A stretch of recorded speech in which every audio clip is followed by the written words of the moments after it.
నమస్తే, నేను విజయ్.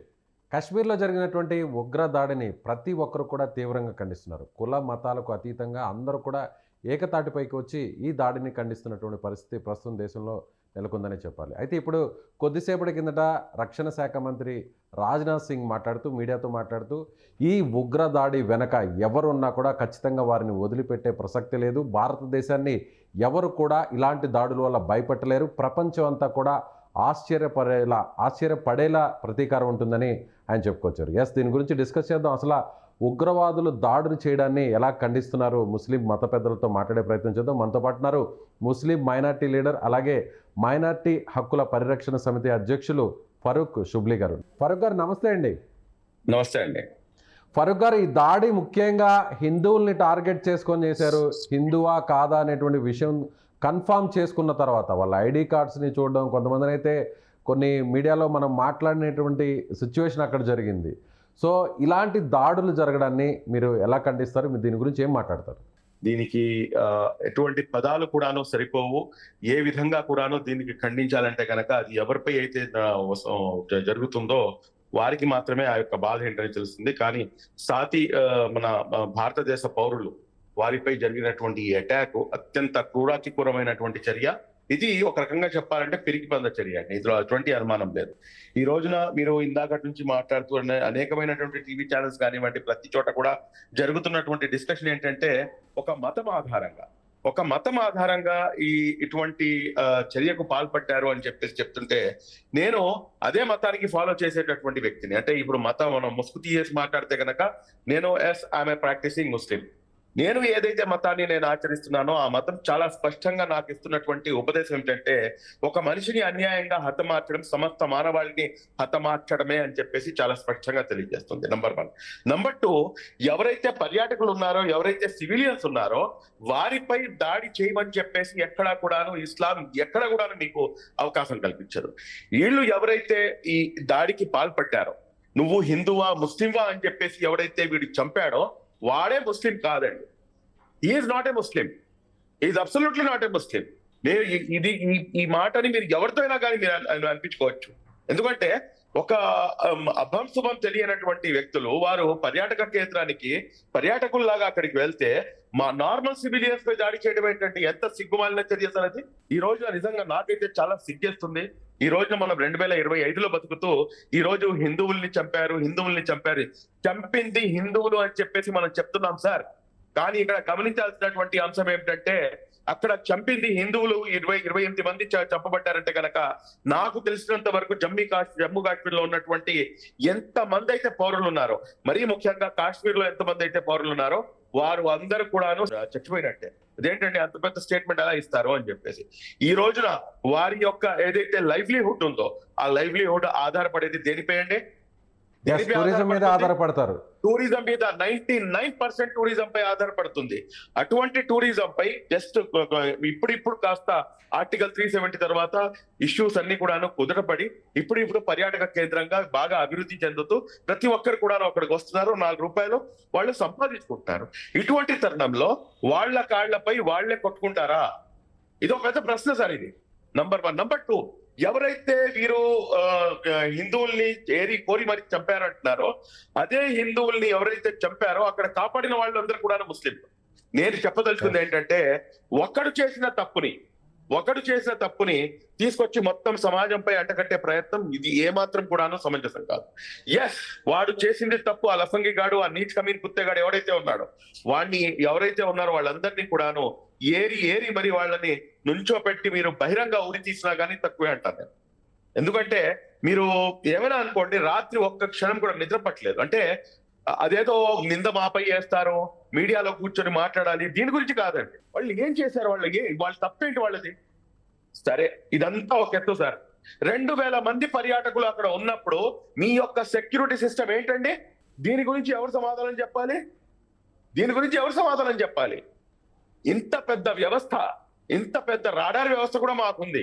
మరి ఇంత పెద్ద వ్యవస్థ పెట్టుకొని 2000 మంది పర్యాటకులు ఆ ప్రాంతంలో ఫరూక్ గారు మీరు చెప్పిన ఈ పాయింట్కే వద్దాం. సరిగ్గా 20 days బ్యాక్ ఇదే పహల్గామ్లో ఎక్కడైతే ఇప్పుడు అటాక్ జరిగిందో ఆ ప్రాంతానికి నేను ఫ్యామిలీ మెంబర్స్తో వెళ్ళడం జరిగింది. దాదాపు 20 మంది మా ఫ్యామిలీస్ అందరూ కూడా వెళ్ళడం జరిగింది. అయితే అక్కడున్న ప్లేస్‌లో అసలు ఎలాంటి ఉగ్రవాద కార్యకలాపాలు ఉన్నాయనేటువంటి భయం గాని, అందరూ చాలా ప్రశాంతంగా ఉన్నారు. చాలా పీస్‌ఫుల్‌గా ఉన్నారు.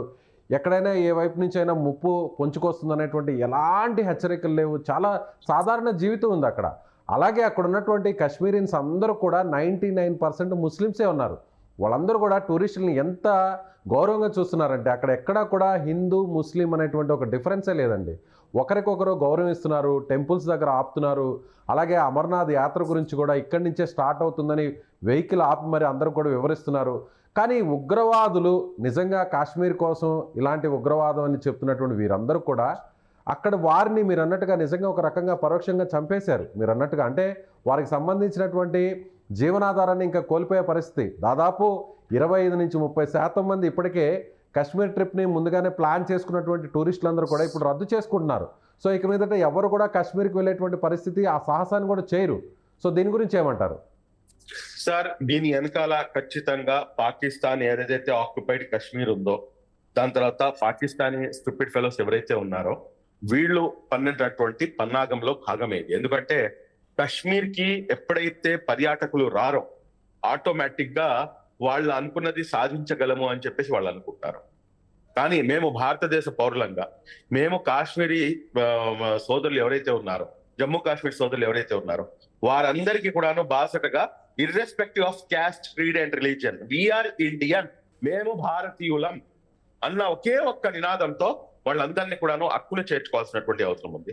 మనం ఈ రోజున కనుక వాళ్ళపై ఒక వేరే రకంగా వేరే చూపుతో కనుక మనం చూస్తే కనుక దాన్ని ఆసరాగా చేసుకొని కొంతమంది మతోన్మాదులు, నేను చాలా క్లియర్ గా ఉన్నాను సార్, నేను చాలా క్లియర్ గా ఉన్నాను ఆ స్టేట్మెంట్ లో. కొంతమంది మతోన్మాదులు పక్క దేశంలో ఉన్నటువంటి మతోన్మాదులు ఇక్కడ ఇష్టం వచ్చినట్టుగా వారు ప్రవేశించే అవకాశాలు కూడాను ఉండవు అని చెప్పి కూడా చెప్పడానికి లేదు. ఇక్కడ మీరు గమనించాల్సినటువంటి అంశం ఏంటంటే సార్, కేంద్ర ప్రభుత్వం ఏంటంటే మీరు మాట్లాడితే కేంద్ర ప్రభుత్వంపై మాట్లాడుతున్నారు, కేంద్ర ప్రభుత్వంపై మాట్లాడటం కాదు సార్. కానీ ఇలాంటి సందర్భంలో రాజకీయాల్ని పక్కన పెట్టాలి ఫరూక్ గారు, ఎందుకంటే ఇలాంటి సందర్భంలో సో పార్టీ ఏదైనా కూడా ప్రభుత్వానికి బాసటగా నిలవాల్సినటువంటి పరిస్థితి. నేను రాజకీయం మాట్లాడట్లేదు, నేను చాలా సింపుల్ స్టేట్మెంట్ ఇస్తున్నాను. ఆ మాట అంటారనే నేనే ముందు అని చెప్తున్నాను. నేను ఆర్టికల్ 370 మరియు అదే విధంగా నోట్ల రద్దు, ఈ రెండు జరిగిపోతే దేశంలో అసలు మీకు ఉగ్రవాదం అనేది ఎక్కడ కూడాను దూరం దాకా కనిపించదు అని చెప్పేసి మనం స్టేట్మెంట్స్ చూసామా లేదా సార్? ఈ రోజున ఏంటండి ఇది? సరే, ఇది తీసి పక్కన పెట్టండి. ఇవాటి నుంచి ఒక 5 సంవత్సరాల ముందు జరిగినటువంటి సంఘటన, ఆల్ ఆఫ్ సడన్ గా అన్ని కిలోల ఆర్డిఎక్స్ ఎక్కడి నుంచి వస్తుంది, అంత పెద్ద ఇన్సిడెంట్ జరిగింది. ఇవాళకి కూడాను అది ఒక పెద్ద ప్రశ్నార్థకంలో ఉంది. అంటే నేను చెప్పదలుచుకుంది ఏంటంటే సార్, నేను ఒక పార్టీ పేరు తీసుకోవట్లేదు, లేకపోతే కేంద్ర ప్రభుత్వం అనట్లేదు, అక్కడ ఉన్నటువంటి రాష్ట్ర ప్రభుత్వం అనట్లేదు. కానీ నేను ఒకటైతే నేను చెప్పదలుచుకుంటున్నాను సార్, అదేంటంటే ఇదంతా కూడాను ఎక్కడైనా మమ్మల్ని రాజకీయాలు ఊబిలోకి లాగడం జరుగుతుందా? ఇటువంటి చర్యలు, ఇటువంటి దుస్సాహస చర్యలు ఏదైతే ఉన్నాయో వీటిపై సమగ్ర విచారణ జరగాలి. వాడు ఎంతటి వాడైనా కానీ అలాంటి వాళ్ళని శిక్షించాల్సినటువంటి అవసరం ఉంది. ఖచ్చితంగా వాళ్ళని శిక్షించాల్సినటువంటి అవసరం ఉంది. ఏంటి సార్ వాళ్ళు చేసిన పాపం ఏంటి? వాళ్ళు ఆ 28 మందికి మనం ఏం సమాధానం చెప్తాం? ఇంతకు ముందు 40 మంది పుల్వామాలో, ఆ పుల్వామా ఇన్సిడెంట్ మర్చిపోయాం మనం. ఇవాళ మనం మాట్లాడుకుంటాం, కరెక్ట్ గా 3-4 రోజులు అయిన తర్వాత మళ్ళీ ఇది కూడా మర్చిపోతాం. దీని వెనక లష్కరే తోయిబా హస్తం ఉంది, అలాగే పాకిస్తాన్ ప్రమేయం కూడా లేకపోలేదు అనేటువంటి వార్తలు కూడా వస్తున్నాయి. సో ఎవరిని కూడా వదిలిపెట్టే ప్రసక్తే లేదనేది రక్షణ శాఖ మంత్రి కూడా చెప్పారు, హోంమంత్రి కూడా చెప్పారు. సో ఒకవేళ పాకిస్తాన్ హస్తం ఉంటే, నిజంగా పాకిస్తాన్ ప్రేరేపిత ఉగ్రవాద సంస్థల హస్తం కానీ ఉంటే ఏం చేయాలంటారు? వాళ్ళ మీద ఎలాంటి చర్యలు తీసుకోవాలంటారు? సార్, 100% చర్యకి ప్రతి చర్య ఉండాల్సినటువంటి అవసరం ఎంతైనా ఉంది. అందులో ఏ మాత్రం సందేహం లేదు. ఈ రోజు చైనా బార్డర్ లో కానివ్వండి, ఈ రోజు ఇక్కడ కానివ్వండి, ప్రతి చోట కూడాను మనకి తెలియనటువంటి అంశాలు అనేకమైనటువంటి ఉన్నాయి. ఈ రోజున ఇక్కడ ఇంత పెద్ద అంశం జరిగింది కాబట్టి ఇది ఒక పెద్ద హైలైట్ అయింది. మొత్తం ఇష్యూ మొత్తం ఇంటర్నేషనల్ వైడ్ గా ఇది ఒక పెద్ద చర్చ జరుగుతుంది దీనిపై. కానీ అక్కడ పక్కన చైనాలో జరుగుతుంది ఏంటి? చైనా భూభాగం, ఎంత భూభాగం చైనా మా భూభాగాన్ని ఆక్రమించింది. ఇక్కడ ఇది వీళ్ళు చేసినటువంటి పనులేంటి? వీటి అన్నిటిపై కూడాను ఈట్ కా జవాబ్ పత్తర్ సే దేంగే అన్నట్టుగా మా గౌరవ ప్రధానమంత్రి గారు ఖచ్చితంగా ఇస్తారు అని చెప్పేసి మేము ఆశిస్తున్నాం. ఇవ్వాలి అని చెప్పి ఆశిస్తున్నాం. మాకున్నటువంటి ఏదైతే భేదాభిప్రాయాలు ఉన్నాయో, బీజేపీ అంటే పడదు, ఆర్ఎస్ఎస్ అంటే పడదు, పడదు, కానీ దేశ సమగ్రత మరియు దేశ రక్షణ మరియు దేశం యొక్క ఔన్నత్యం వచ్చినప్పుడు వీఆర్ విత్ అవర్ పిఎం. అందులో ఎటువంటి సందేహం లేదు. ఎస్. సో ప్రభుత్వానికి బాసటగా నిలుస్తారు. ప్రధానమంత్రి ఏ నిర్ణయం తీసుకున్నా కూడా, ఎలాంటి స్టెప్ వేసినా కూడా గవర్నమెంట్ వారి వెనక నిలవడానికి సిద్ధంగా ఉన్నారు మీరు. ఖచ్చితంగా అండి. బెలటాళ్ళు దీనికి ప్రతీకార చర్య ఏదైతే మన యొక్క అంటే వీళ్ళు సివిలియన్స్ పై అటాక్ చేశారు కాబట్టి మీరు కూడా తిరిగి సివిలియన్స్ పై అటాక్ చేస్తామంటే కనుక అది ఏదైతే దాన్ని ఎవరు కూడా ఒప్పుకోరు. అది సో మన దాన్ని ప్రభుత్వం అలాంటి చర్యలు చేసే పరిస్థితి ఉండకపోవచ్చు. కాకపోతే ఇప్పుడు ఒక డిమాండ్ అయితే వినిపిస్తుంది. అందరూ కూడా సోషల్ మీడియాలో కావచ్చు, అందరూ కూడా ఒకే ఒక డిమాండ్ చెప్తున్నారు, ప్రత్యక్షంగా పరోక్షంగా. సో పాక్ ఆక్రమిత కాశ్మీర్లోనే ఉగ్రవాద కార్యకలాపాలు ఎక్కువగా ఉన్నాయి, పాకిస్తాన్ ఫుల్ సపోర్ట్ చేస్తుంది, కాబట్టి మన భారత భూభాగంగా చెప్పబడేటువంటి ఈ ప్రాంతాన్ని తిరిగి మనం కైవసం చేసుకోవాలి, తిరిగి మన ఆధీనంలోకి తీసుకోవాలి, అందుకోసం ప్రభుత్వం ఎలాంటి స్టెప్ వేయడానికైనా సిద్ధంగా ఉండాలి అనేది కూడా అందరూ చెప్తున్నటువంటి మాట. మరొక వైపు పాకిస్తాన్ కూడా ఈ దాడికి మాకు ఎలాంటి సంబంధం లేదు అంటూనే మరొకవైపు బార్డర్లంతా కూడా ఇప్పటికే సైనికుల్ని అలాగే యుద్ధ విమానాలంతా కూడా మోహరిస్తున్నటువంటి పరిస్థితి. సో దీన్ని ఎలా చూడాలి అంటారు? అంటే పాకిస్తాను ఒకవైపు తమకు సంబంధం లేదంటూ చెప్తూనే మరొకవైపు మిలిటరీ యాక్షన్ కూడా రెడీ అవుతున్నట్టుగా వార్తలు వస్తున్నాయి. దీన్ని ఎలా చూడాలంటారు? సార్ మీకు ఒక చిన్న మాట చెప్తాను సార్. నేను మీకు 1947 ఎప్పుడైతే ఈ దేశం విభజనకు గురైందో ఆ టైంలో మేము ఎవరి సంతతం అనేది నేను మీకు తెలియజేస్తున్నాం. మేము మా పూర్వీకులు ఎవరు అనేది మీకు తెలియజేస్తున్నాం. మా పూర్వీకులు ఎవరంటే ఈ దేశం విభజన కాకూడదు, ఈ దేశం అఖండ భారతదేశంలానే ఉండాలి, ఈ దేశం మతం ఆధారంగా లేకపోతే దీని ఆధారంగా ఇది 2 భాగాలుగా విభజించడానికి కుదరదు, మనం అందరం కలిసే ఉండాలి అని చెప్పేసి ఎవరైతే అప్పుడు కోరుకున్నారో వారి యొక్క సంతతి మేము సార్. ఈ రోజున నేను చెప్తున్నాను, పిఓకే కాదండి, పాకిస్తాన్ ఆక్యుపైడ్ కాశ్మీర్ కాదు, పాకిస్తాన్ ని సైతం కూడాను మేము ఆక్యుపై చేసుకోవాలని చెప్పేసి కోరుకుంటాను నేను. ఎందుకు కోరుకోకూడదు? మేము నిజంగా సాధ్యపడే పరిస్థితి అని అంటారా? సాధ్యపడే పరిస్థితేనా అంటే అది అయితే ఒక పెద్ద క్వశ్చన్ మార్క్ అది. బట్ అంటే మా యొక్క ఇంటెన్షన్స్ మా యొక్క ఆలోచన అంటే ఇప్పుడు ఉన్న సిచ్యువేషన్ లో మా యొక్క ఆలోచన అలా ఉందండి. ఎందుకంటే వాళ్ళు చేసిన తప్పు ఏంటంటే ఎన్నిసార్లు ఈ రకంగా జరుగుతుంది, ఎప్పటి వరకు మనం దీన్ని ఉపేక్షించాలి, ఎందుకు ఉపేక్షించాలి? వాడు ఎవడో ఒక్కడు చేసినటువంటి తప్పుకి ప్రతి ముస్లిం బయటకు వచ్చి సంజాయిషి ఎందుకు ఇచ్చుకోవాలి? అటువంటి పరిస్థితి ఎందుకు రావాలి? అటువంటి వాళ్ళని ఏరిపడేయాల్సినటువంటి బాధ్యత మాకు లేదా? సో ఇప్పుడు హిందువులు ముస్లింల మధ్య విభేదాలని సృష్టించే ప్రయత్నం అయితే అనుకోవచ్చా? పర్టికులర్ గా హిందువుల్ని టార్గెట్ చేస్తూ అది గత 80 సంవత్సరాల నుండి ఈ దేశం స్వాతంత్రం వచ్చిన దగ్గర నుంచి అనేకమైనటువంటి కుట్రలు టిల్ దిస్ టైం వరకు కూడాను హిందువులు ముస్లింల మధ్య ఒక అగాధం తీసుకొని రావడానికి, లేకపోతే ఒక భేషజాలాన్ని సృష్టించడానికి, అగాధాలను సృష్టించడానికి అనేక మంది కృషి చేశారు, కృషి చేస్తున్నారు, కృషి చేస్తూనే ఉంటారు. కానీ ఈ దేశం యొక్క గొప్పతనం, ఈ గొప్పతనం మీది కాదు, ఈ గొప్పతనం నాది కాదు, ఈ దేశం యొక్క ఈ మట్టి యొక్క గొప్పతనం అది. భిన్నత్వంలో ఏకత్వం, గంగా జమ్ని తెహసీల్. మనం ఎక్కడికి వెళ్ళిపోయినా కూడా కానీ నన్ను మీరు పలకరిస్తారు, నేను మిమ్మల్ని ఆప్యాయంగా పలకరిస్తాను. ఈ దేశ సంస్కృతిలో భాగం ఇది. కాబట్టి ఎవరు ఎన్ని కుట్రలు పన్నా కానీ కాసేపటికి కొంచెం ఏమైనా ఒక మాట చెప్పొచ్చు కానీ అల్టిమేట్ గా నాకేమైనా ఆ ఇబ్బంది వస్తే కనుక అందరికన్నా ముందు నా పక్కన ఉన్నటువంటి హిందూ సోదరుడు నాకు బాసడగా నుంచుంటాడు. మీకేమైనా ఆపద వస్తే కనుక మీ పక్కన ఉన్నటువంటి ముస్లిం సోదరుడు irrespective of caste, creed and religion, he will come and stand along with you. ఇది ఈ దేశం యొక్క గొప్పతనం సార్. ఈ దేశంలో ఉన్నటువంటి ఔన్నత్యాన్ని, ఈ దేశం యొక్క ఏదైతే సంస్కృతి సంప్రదాయంలో ఇది అతిపెద్ద భాగం. దీన్ని డిస్టర్బ్ చేయటాలు అని చెప్పేసి అనేక కుట్రలు ఉన్నారు, కానీ ఎవరు సక్సెస్ కాలేదు, కాబోరు కూడా. ఒక ముస్లిం లీడర్ గా చెప్పండి, ఎవరైతే ఇప్పుడు ఉగ్రవాదులు చెప్తుంది జిహాద్, పవిత్ర యుద్ధం అంటున్నారు, సో తిరిగి కాశ్మీర్ని కైవసం చేసుకుంటాం, కాశ్మీర్కి స్వాతంత్రం రావడమే మా లక్ష్యం అంటున్నారు. కానీ ఈ విధంగా అమాయకుల్ని చంపడం, అసలు కాశ్మీర్కి పాకిస్తాన్కి ఎలాంటి సంబంధం లేని అమాయక పౌరుల్ని చంపడం ఎంతవరకు కరెక్ట్ అంటారు? అసలు ఇస్లాం ఏం చెప్తుంది, జిహాద్ అంటే ఏం చెప్తుంది? సార్ వీళ్ళు నిజంగా, సరే జిహాద్ గురించి వస్తాను, నిజంగా వీళ్ళు కనుక ముస్లిం సమాజాన్ని, లేకపోతే ముస్లిం సమాజంలో యువకులను, లేకపోతే ముస్లిం సమాజ ఉద్ధారకులు అని చెప్పేసి మనం భావిస్తే కనుక ఇటువంటి చర్యలకు పాల్పట్టండి. వీళ్ళు ముస్లిం సమాజ ద్రోహులు, ముమ్మటికి ద్రోహులు. ఎందుకంటే ఈ రోజున ఆ కాశ్మీరీల కడుపు మీద కొట్టింది ఎవరండి? ఎవరు వెళ్తారు? ఈ రోజున ఎవరు వెళ్తారు చెప్పండి? It's very clear answer. కాబట్టి ఇది ఒక కుట్రలో భాగం, అందులో ఎటువంటి సందేహం లేదు. నంబర్ 2, మీరు అడిగినటువంటి ఏదైతే పవిత్ర యుద్ధం సార్, జిహాద్ అనగానే ఈ రోజున ఉలికి పడేటటువంటి పరిస్థితి ఏర్పడిపోయింది. ఏంటంటే అరే జిహాద్ అనగానే జిహాదీలు వస్తారు, జిహాదీ. కొంతమంది కామెడీగా అరే మా ఫ్రెండ్ జిహాదీ గాడు వస్తాడు అంటారు. అంటే వాళ్ళకి ఇంటెన్షన్ వేరేది ఉండదు, కానీ ఆ ఊత పదం అలా ఉపయోగిస్తారు. కానీ అతను ఉపయోగిస్తున్నటువంటి పదం దేనికి అంటే ఇటువంటి చర్యల్ని దృష్టిలో పెట్టుకొని జిహాదీ అంటారు. వాస్తవానికి చెప్పాలంటే సార్, మీరు కూడాను జిహాదీనే, మీ కెమెరామ్యాన్ కూడా జిహాదీనే, ఈ దేశంలో ఉన్నటువంటి ప్రధానమంత్రి కూడాను జిహాదీయే, ముఖ్యమంత్రి గారు జిహాదీయే, ఈ దేశంలో ఈ ప్రపంచంలో ఉన్నటువంటి ప్రతి ఒక్కడు కూడా జిహాదీయే. అదేంటి సార్ అంత పెద్ద స్టేట్మెంట్ ఇస్తారని చెప్పండి. ఎస్, జిహాద్ మీన్స్ స్ట్రగుల్ అండి.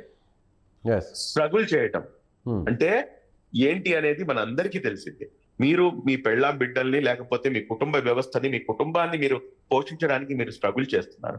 నేను నా ఆర్గనైజేషన్ ని రన్ చేయడానికి, సమాజంలో కొంచెం మంచి జరగాలి, లేకపోతే నా కుటుంబాన్ని నేను పోషించుకోవాలి, ఏదో ఒకటి చేయాలి అని చెప్పేసి దాని గురించి కృషి చేస్తున్నాం.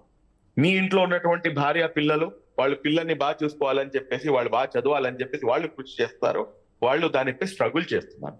స్ట్రగుల్ మీన్స్ జిహాద్ అండి. అందరికన్నా పెద్ద జిహాద్ చెప్పరా సార్ నేను మీకు? అందరికన్నా పెద్ద జిహాదు నీ మనస్సాక్షిగా నువ్వు ఏదైతే ఇది మంచి, ఇది తప్పు, ఇది ఒప్పు అని చెప్పేసి నీ మనస్సాక్షితో నువ్వు జిహాద్ చేయాలి. అది అందరికన్నా పెద్ద జిహాదు. ఈ రోజున నువ్వు అమాయకుల్ని చంపేసి నేను పవిత్ర యుద్ధం అంటే చూస్తూ కూర్చుంటావంటే ఇట్ ఈస్ అబ్సల్యూట్లీ రెడిక్యులస్. అందులో ఎటువంటి సందేహం లేదు. ఇది ముమ్మాటికి అసలు ఇది ఒక మతం, అసలు ఈ టెర్రరిజానికి మతంతో సంబంధం లేదు సార్. టెర్రరిజానికి మతంతో సంబంధం లేదు. అతను ఒక శైతాన్ లాగా తయారైపోతాడు అతను. కాబట్టి ఆ జిహాద్ లేకపోతే టెర్రరిజము, ఇస్లాము, అసలు దీంతో ఏ మతం కూడాను ఇది ప్రోత్సహించదు. చాలా స్పష్టంగా 5వ అధ్యాయం 32వ వాక్యంలో చాలా క్లియర్ కట్ గా ఉంది. చాలా స్పష్టంగా తెలియజేయడం జరిగింది. అదేంటంటే సూరే అల్ మైదా అంటారండి. సూరే అల్ మైదాలో 5:32 ఎవరైనా ఒక అమాయకుడిని కనుక మీరు తన ప్రాణాలని కనుక మీరు బలి తీసుకుంటే సర్వ మానవాళి యొక్క మా ప్రాణాలను నువ్వు బలి తీసుకున్నట్టే అని చెప్పేసి ఖురాన్ చెప్తుంది సార్. మీరు తీసి చూడండి 5:32 5వ అధ్యాయం 32వ వాక్యం. అదే విధంగా మీరు దానికి ఇమీడియట్ గా మళ్ళీ ఇంకో మాట కూడా ఉంటుంది. నువ్వు ఏదైనా ఒక ప్రాణాన్ని నువ్వు కాపాడితే కనుక సర్వ మానవాళిని నువ్వు కాపాడినట్టే అని చెప్పేసి. ఈ రోజున ఆ సర్వమాలిని కాపాడినటువంటి వ్యక్తి సయ్యద్ ఆదిల్ హుసేన్ షా. ఎవరండి ఇతను? ఈ సయ్యద్ ఆదిల్ హుసేన్ షా నిన్న ఇతను కూడాను తన ప్రాణాలు, అతను ఒక హార్స్ రైడర్. అతను ఉగ్రవాదుల చేతిలో ఉన్నటువంటి గన్ని లాక్కునేటువంటి ప్రయత్నం చేశాడు. వాళ్ళందరితో కూడా యుద్ధం చేశాడు. ఎందుకు చేశాడు సార్? ఎవరు ఇతను? అతను కూడాను నాలాంటి వాడే. అతను కూడాను నాలాంటి వాడు అని చెప్పి నేను ఎందుకు చెప్తానంటే, నేను ఒక ముస్లిం గా ఉన్నాను కాబట్టి, నేను ఒక ముస్లిం, అతను కూడా ఒక ముస్లిం కాబట్టి చెప్తాను. మాకు ఆ ఫీలింగ్స్ లేవండి. నా సాటి హిందూ పైన ప్రాణాపాయ స్థితిలో ఉంటే అసలు అది మా ఆలోచనకి కూడా అందదు. అది నా ప్రాణం అట్టవేసైనా కానీ తన ప్రాణాన్ని కాపాడుకోవాలనుకుంటాం. ఎందుకంటే నా సహోదరుడు, నాతో పాటు కలిసి జీవిస్తున్నటువంటి వ్యక్తి, నన్ను అత్యంత గౌరవిస్తున్నటువంటి వ్యక్తి. అతను హిందువా లేకపోతే వీడు ముస్లిమా అని చెప్పేసి నువ్వు ప్యాంటు జిప్పులు ఇప్పి చూసిన వాడిని నువ్వు కాలుస్తున్నావు అంటే వాడు అసలు ఏ మతానికి చెందినవాడు చెప్పండి? వాడికి అసలు మతం అనేది ఉందా? వాడు మతం కాదండి, వాడు మానవతావాదానికే ఒక పెద్ద మాయని మంచి. అలాంటి వాళ్ళు, ఇలాంటి వాళ్ళని ఏం చేయాలంటారు? సూటిగా చెప్పండి, ఇలాంటి వాళ్ళని ఏం చేయాలంటారు? నేను కనుక ఈ దేశ ప్రధాని అయి ఉంటే సార్, ఓపెన్ గా చెప్తున్నాను, నేను ఈ దేశ ప్రధానమంత్రి అయి ఉంటే కనుక వాళ్ళు ఎవరైతే ఉన్నారో వాళ్ళని నిఘా వ్యవస్థల ద్వారా ముందు ఇటువంటి అంశం జరగకుండా చూసేవాడిని.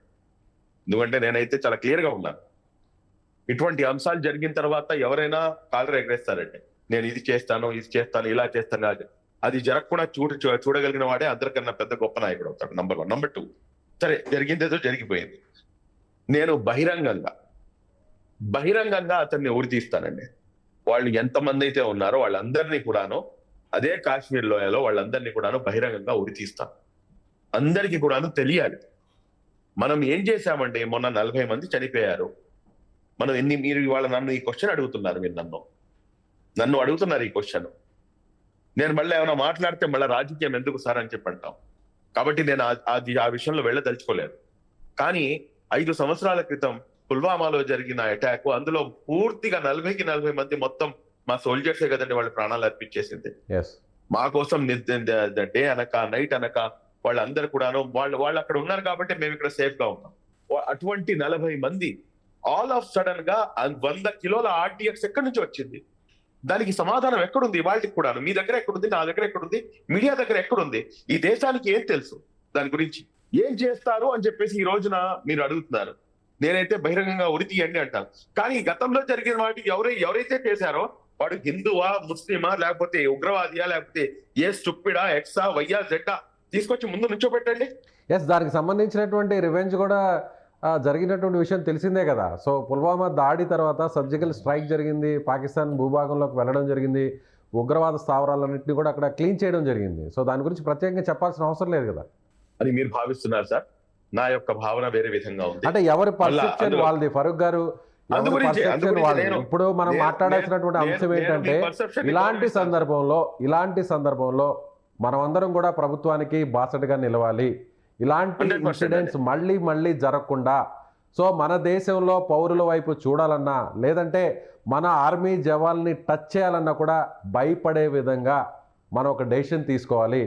అలాంటి యాక్షన్ చేసినప్పుడే భారతదేశం వైపు మరొకరు చూడాలన్నా కూడా, ఇలాంటి అటాక్స్ జరగాలన్నా కూడా భయపడాల్సినటువంటి నిర్ణయాలు తీసుకోవాలి.